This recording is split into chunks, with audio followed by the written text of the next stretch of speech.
In this video, I'll be showing you how to fix keyboard shortcut keys not working in Windows 11. It's a very simple method, so if you find this video helpful, be sure to drop a like and subscribe.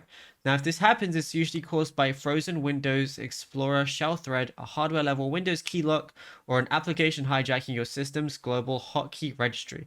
And you can unblock your shortcut key layers and restore full system navigation in under 75 seconds.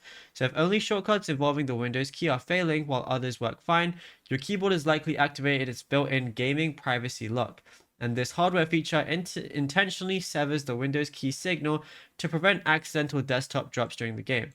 So the fix is to look at your keyboard's top row of spacebars and then look for a small padlock icon with a W or Win inside it.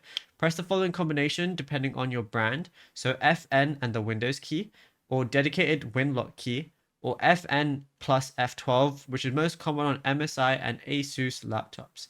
And if your system shortcut routing tables become desynced after a wake from sleep cycle or a graphical stutter, then what you could do is right click the start menu like so, and then go over to your task manager, and then go over to your processes tab, which is going to be the first one anyway, and scroll through until you locate Windows Explorer.